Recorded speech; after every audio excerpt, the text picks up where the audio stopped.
Hello friends, welcome back my channel. तो दोस्तों, आज की जो वीडियो है, इस वीडियो में हमने सीडीपी के महत्वपूर्ण प्रश्नों को शामिल किया है। तो इसलिए अगर आप रीट एग्ज़ाम की तैयारी कर रहे हैं तो यह वीडियो आपके लिए बहुत ही इम्पोर्टेंट है। आप इस वीडियो को लास्ट तक जरूर देखिएगा। दोस्तों, आप यकीन मानिए कि अगर आप इस वीडियो को लास्ट तक देख लेते हैं तो आप चाहे लेवल 1 की तैयारी कर रहे हो या लेवल 2 की तैयारी कर रहे हो, किसी भी लेवल के लिए पढ़ रहे हो, आपको रीट एग्जाम में जरूर प्रश्न इस वीडियो से देखने के लिए मिलेगा। क्योंकि इस वीडियो में हमने जो प्रश्नों को शामिल किया है वह रीट एग्जाम का जो पेपर हुआ उसके आधार पर प्रश्नों को लिया है, और यह सभी प्रश्न इनसे संबंधित प्रश्न आपके रीट एग्जाम में पूछे गए हैं। तो इसलिए आप इस वीडियो को अच्छे से देखिएगा। और दोस्तों, यह हमारा पार्ट 2 वीडियो है। इसके पहले हमने पार्ट 1 अपलोड किया है, तो उसको अगर आपने नहीं देखा है तो उसको भी आप हमारे चैनल पर जाकर के देख लीजिएगा। और चैनल पर नए हैं तो चैनल को सब्सक्राइब कर लीजिए। चलिए इस वीडियो को स्टार्ट करते हैं। तो पहला प्रश्न है, निम्नलिखित में से कौन सा वृद्धि और विकास के सिद्धांतों से संबंधित नहीं है? जी हाँ दोस्तों, वृद्धि और विकास के सिद्धांतों से संबंधित कौन सा नहीं है? तो ऑप्शन है निरंतरता का सिद्धांत, या वर्गीकरण का सिद्धांत, या आपका तीसरा दिया है समन्वय का सिद्धांत, या चौथा आपका है व्यक्तिकता का सिद्धांत। तो यहाँ पर देखिए, अगर हम बात करें तो इसका जो सही आंसर है वह हो जाएगा बी वाला। जी हाँ दोस्तों, वृद्धि और विकास से संबंधित यह वर्गीकरण का सिद्धांत नहीं है। इसके अलावा आपका जो निरंतरता का सिद्धांत है यह भी आपका संबंधित है, समन्वय का जो सिद्धांत है यह भी आपका संबंधित है, और व्यक्तिकता का जो सिद्धांत है यह भी आपका जो है कि वृद्धि और विकास से संबंधित है। तो इसको आप याद रखिएगा। और दोस्तों, यह जो समन्वय का सिद्धांत होता है इसी को हम लोग एकीकरण का सिद्धांत भी बोलते हैं। तो इसको आप याद रखिएगा। दोस्तों, यह प्रश्न 2 या प्रश्न लेते हैं कि प्रश्न 1 क्या है। तो यहाँ पर देखिए, प्रश्न 1 आपका दिया गया है कि विकास का सिर पदाभिमुख दिशा सिद्धांत व्याख्या करता है कि विकास इस प्रकार आगे बढ़ता है। तो देखिए, सिर पदाभिमुख दिशा जो होती है वह आपकी क्या विकास को क्या प्रदर्शित करता है, विकास किस तरफ आगे बढ़ता है। तो देखिए, सिर पदाभिमुख की बात करें तो यह आपका सिर से पैर की ओर होता है। जी हाँ दोस्तों, यह क्या होता है? तो सिर से पैर की ओर विकास होता है। तो सी वाला ऑप्शन आपका हो जाएगा। इसको जो है कि हम लोग मस्तकाधोमुखी भी बोलते हैं, तो इसको याद रखिएगा। अगला प्रश्न देख लेते हैं। अगला प्रश्न आपका दिया गया है कि यहाँ पर दिया गया है कि आपका है कि मानव व्यक्तित्व के मनोलैंगिक विकास को निम्नलिखित में से किसने महत्व दिया था? जी हाँ दोस्तों, पूछा गया है कि मानव व्यक्तिगत के मनोलैंगिक विकास को किसने महत्व दिया था। तो ऑप्शन है कमेनियस ने, हॉल ने, हालिगवर्थ ने, या फ्रायड ने।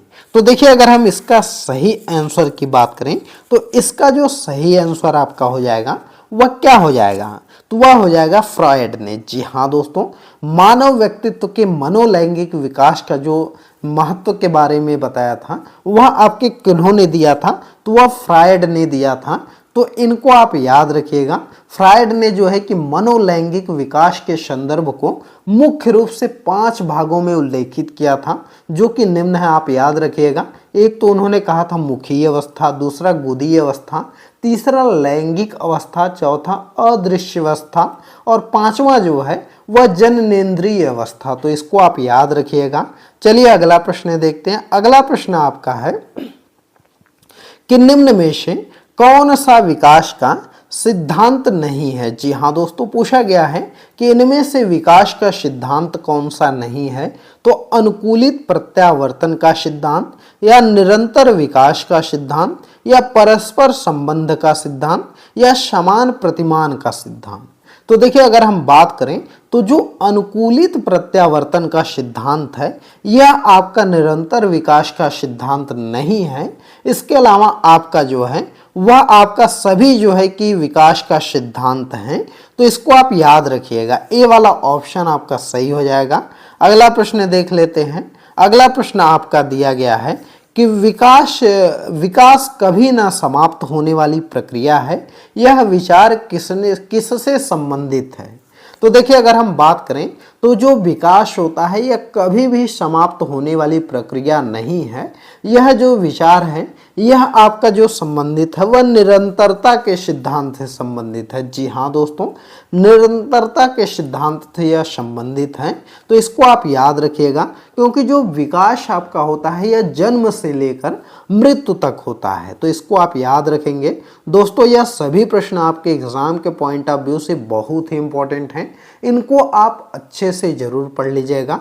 अगला प्रश्न है कि विकास की गति एक व्यक्ति में से दूसरे व्यक्ति में भिन्न होती है, किंतु यह एक नमूने को अनुगमन करती है। तो कौन से नमूने को अनुगमन करती है तो पूछा गया है।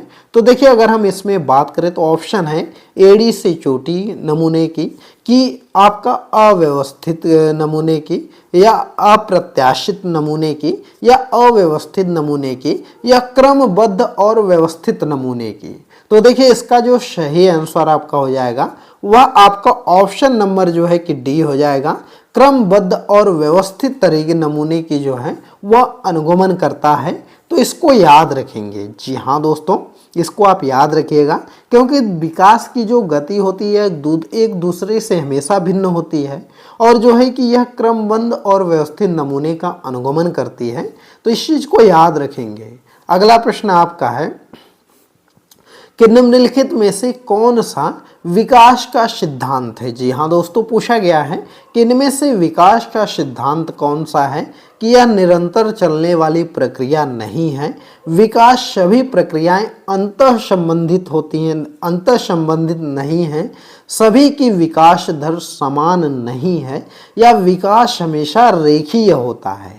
तो देखिए, अगर हम बात करें विकास का सिद्धांत के बारे में, तो सभी का जो विकास दर होता है यह समान नहीं होता है। जी हाँ दोस्तों, किसी का भी जो है वह विकास दर समान नहीं होता है। यह आपका सही ऑप्शन हो जाएगा, सी वाला आंसर सही है।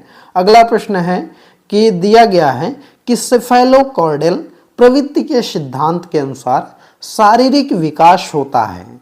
तो सेफेलोकॉर्डियल अगर हम प्रवृत्ति की बात करें तो जो आपका शारीरिक विकास होता है यह कैसे होता है? सिर से पांव की ओर होता है, कि निकटवर्ती से लेकर के दूरवर्ती अंगों तक होता है, कि पांव से सिर की ओर होता है, कि दूरावस्था अंग से निकटवर्ती अंगों तक होता है। तो देखिए, अगर हम बात करें सेफेलोकॉर्डियल प्रवृत्ति की, इसका जो विकास होता है यह सिर से पांव तक होता है। जी हाँ दोस्तों, जिसको हिंदी में हम लोग क्या बोलते हैं? तो इसको हम लोग हिंदी में मस्तकाधोमुखी बोलते हैं। सिर से पांव की तरफ विकास होता है, तो इसको याद रखेंगे। अगला प्रश्न आपका है, देखिए प्रश्न भी आ गया कि मस्तकाधोमुखी एवं निकट से दूर का क्रम किस क्रिया का अंग है? तो यह किस क्रिया का है? चेतना का है, आपका जो है कि विवृद्धि का है, या जो है विकास का है, या संशोधन का है?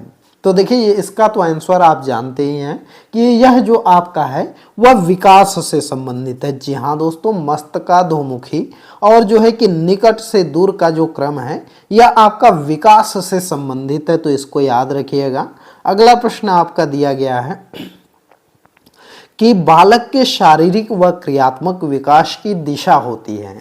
तो बालक में शारीरिक और क्रियात्मक विकास की दिशा कैसी होती है?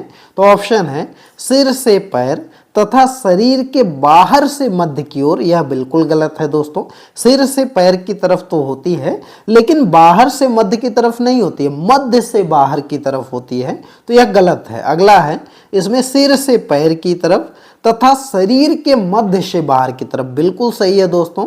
बालक में जो शारीरिक व क्रियात्मक विकास होता है वह आपका सिर से पैर की तरफ और मध्य से बाहर की तरफ होता है। तो इसको याद रखिएगा दोस्तों। हमने एक ही प्रश्न को कई तरह से जो है कि रिपीट इसलिए किया है क्योंकि आपका इनसे प्रश्न 100% एक प्रश्न आपके एग्जाम में पूछा जाता है और बच्चे प्रश्न गलत कर देते हैं और प्रश्न आसान होता है और कई बार यह एग्जाम में पूछे गए प्रश्न हैं, तो इसलिए हमने इनको शामिल किया है। अगला प्रश्न आपका है कि नरेश और मुकेश की आयु समान है और उनके मानसिक एवं सामाजिक विकास में काफ़ी अंतर है और यह विकास के निम्न सिद्धांत के कारण होता है। तो यह विकास के किस सिद्धांत के कारण होता है कि उनकी आयु तो समान है लेकिन सामाजिक और मानसिक विकास में काफी अंतर है। तो इसमें ऑप्शन है परिमार्जिता का सिद्धांत, या निश्चय तथा पृथक कथनी प्रतिरूप का सिद्धांत, या व्यक्तिगतता का सिद्धांत, या समान प्रतिमान का सिद्धांत। तो देखिए अगर हम इसमें सही आंसर की बात करें तो इसका सही आंसर है वह व्यक्तिगतता का सिद्धांत। जी हाँ दोस्तों, दो व्यक्तियों में सामाजिक और मानसिक विकास में अंतर उनके सामाजिक पृष्ठभूमि, शिक्षण स्तर और परंपरागत एवं व्यक्तिगत रुचि के कारण होता है। तो इसलिए आप इसको व्यक्तिगतता का सिद्धांत बोलते हैं। तो इस चीज़ को याद रखिएगा दोस्तों। यह सभी प्रश्न आपके एग्जाम के लिए इम्पोर्टेंट हैं, आप इनको अच्छे से पढ़ लीजिएगा, वीडियो को 2-3 बार रिपीट करके देख लीजिएगा। और आपको बता दें कि हमारा एक टेलीग्राम चैनल भी है, उस पर भी हमको फॉलो कर लीजिएगा। लिंक आपको इस वीडियो के डिस्क्रिप्शन में मिल जाएगा, क्योंकि टेलीग्राम पर अगर हमको आप फॉलो कर लेंगे तो वहाँ पर आपको इस वीडियो का PDF मिल जाएगा। साथ ही में जब भी वीडियो अपलोड होती है तो उसका लिंक वगैरह भी दिया जाता है, तो इसलिए फॉलो ज़रूर कर लीजिए। अगला प्रश्न है कि मानव जाति में विकास होता है, तो मानव जाति में विकास कैसे होता है?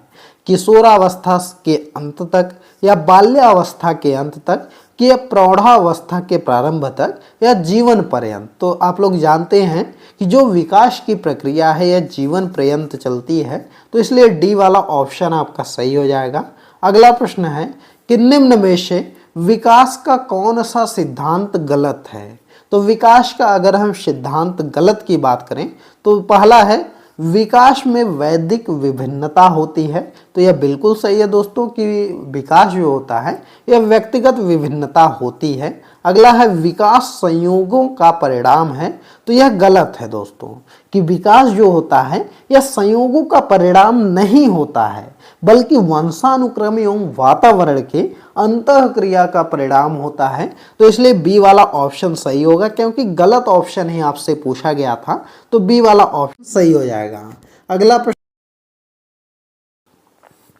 कि बच्चे के विकास के सिद्धांतों को समझना शिक्षक की सहायता करता है। तो बच्चे के विकास को सिद्धांत को अगर समझ लेता है शिक्षक तो यह कैसे सहायता करता है? तो शिक्षार्थियों की भिन्न अधिगम शैलियों को प्रभावी रूप से संबोधित करने में, कि शिक्षार्थियों के सामाजिक स्तर को पहचानने में, कि शिक्षार्थियों की आर्थिक पृष्ठभूमि को पहचानने में, कि शिक्षार्थियों को क्यों पढ़ना चाहिए यह औचित्य स्थापित करने में। तो देखिए अगर हम बात करें तो बच्चे के विकास के सिद्धांत को समझना शिक्षक की सहायता करता है, क्योंकि जो है यह शिक्षार्थियों की भिन्न अधिगम शैलियों को प्रभावी रूप से संबोधित करता है। तो इसलिए आपको जो है कि ए वाला ऑप्शन सही हो जाएगा, क्योंकि अगर कोई भी शिक्षक बच्चे के विकास के सिद्धांत को समझ लेगा तो उसको जो अधिगम व शैली पढ़ा रहा है, भिन्न भिन्न अधिगम के द्वारा उसको सिखा रहा है, उसको जो है कि संबोधित करने में आसानी होगी। तो इसलिए आपका ए वाला विकल्प सही हो जाएगा।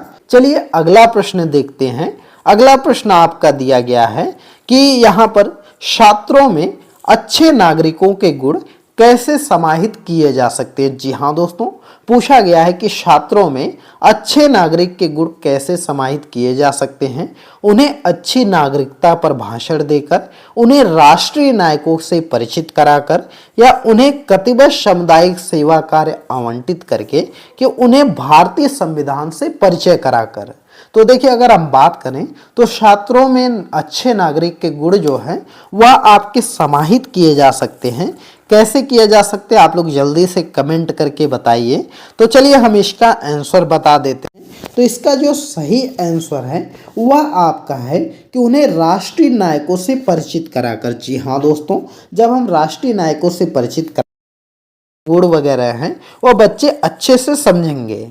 अगला प्रश्न है कि निम्नलिखित में से कौन सा मानव विकास का सही क्रम है? तो मानव विकास का सही क्रम आपका क्या होता है? तो देखिए मानव विकास जो होता है सबसे पहले आपकी शैशवावस्था होती है, फिर उसके बाद आपका बाल्यावस्था आती है। तो शैशवावस्था के बाद यहाँ पर किशोरावस्था, यह गलत हो जाएगा।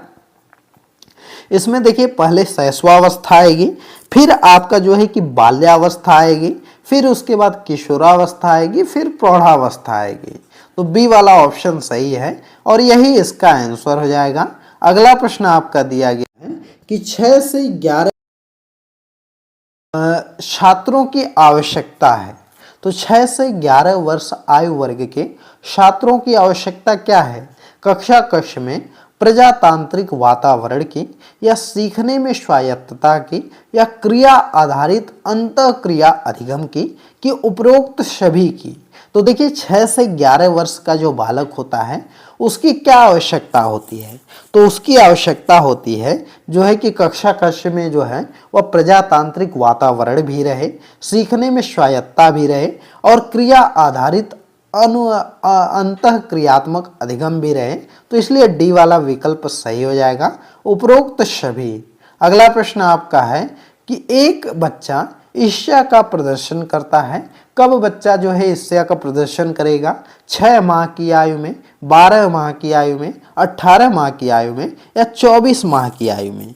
तो देखिए बच्चा जो ईर्ष्या का प्रदर्शन करता है यह आपका 12 माह की आयु में करता है। जी हाँ दोस्तों, 12 माह की आयु में जो है वह ईर्ष्या का प्रदर्शन करता है। तो इसको आप याद रख सकते हैं। जैसे अगर उसका कोई खिलौना ले लेता है तो वह उसे रो रो कर जो है उसको मांगता है। तो वह जो है कि इस तरह से 12 माह का बच्चा जो है वह अपनी ईर्ष्या प्रकट करता है। अगला प्रश्न आपका है कि 6 से 11 वर्ष आयु वर्ग के बालकों की विशिष्टताएं निम्नलिखित हैं। तो 6 से 11 वर्ष का जो बालक होता है वह बालक स्वाभाविक और सक्रिय अधिगम करता होते हैं। तो वह जो है कि सीखने के लिए शिक्षकों पर निर्भर होते हैं। बालक शिक्षकों से ज्ञान प्राप्त करते हैं। कि बालक सीखने में रुचि नहीं रखते हैं। तो देखिए अगर हम बात करें तो 6 से 11 वर्ष आयु वर्ग के बालकों में सीखने में रुचि नहीं होती है। जी हाँ दोस्तों, इस आयु वर्ग के बालकों के लिए ऐसी विधि का प्रयोग करते हैं जिससे उनकी रुचि हो, जैसे खेल विधि। तो इसलिए डी वाला विकल्प आपका सही हो जाएगा।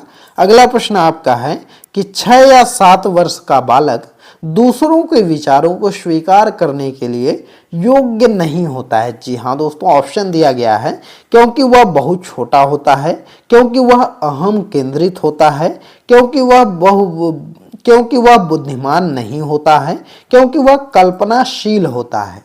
तो देखिए अगर हम बात करें 6 से 7 साल का जो बालक होता है वह दूसरों को विचारों को स्वीकार करने योग्य नहीं होता है, क्योंकि वह अहम केंद्रित होता है। जी हाँ दोस्तों, क्योंकि वह अहम केंद्रित होता है इसलिए जो है वह आपका जो है कि दूसरों के विचारों को स्वीकार करने योग्य नहीं होता है। तो इसलिए बी वाला ऑप्शन आपका सही हो जाएगा। तो दोस्तों यह टॉप 20 क्वेश्चन थे जो कि आपके रीट एग्जाम में पूछे गए प्रश्न हैं और यह सभी प्रश्न आपके एग्जाम के पॉइंट ऑफ व्यू से बहुत ही इंपॉर्टेंट हैं।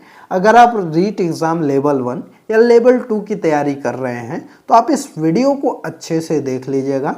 2-3 बार वीडियो को रिपीट जरूर कर लीजिएगा, क्योंकि जब आप वीडियो को रिपीट कर लेंगे तो आपको चीज़ें याद हो जाएंगी।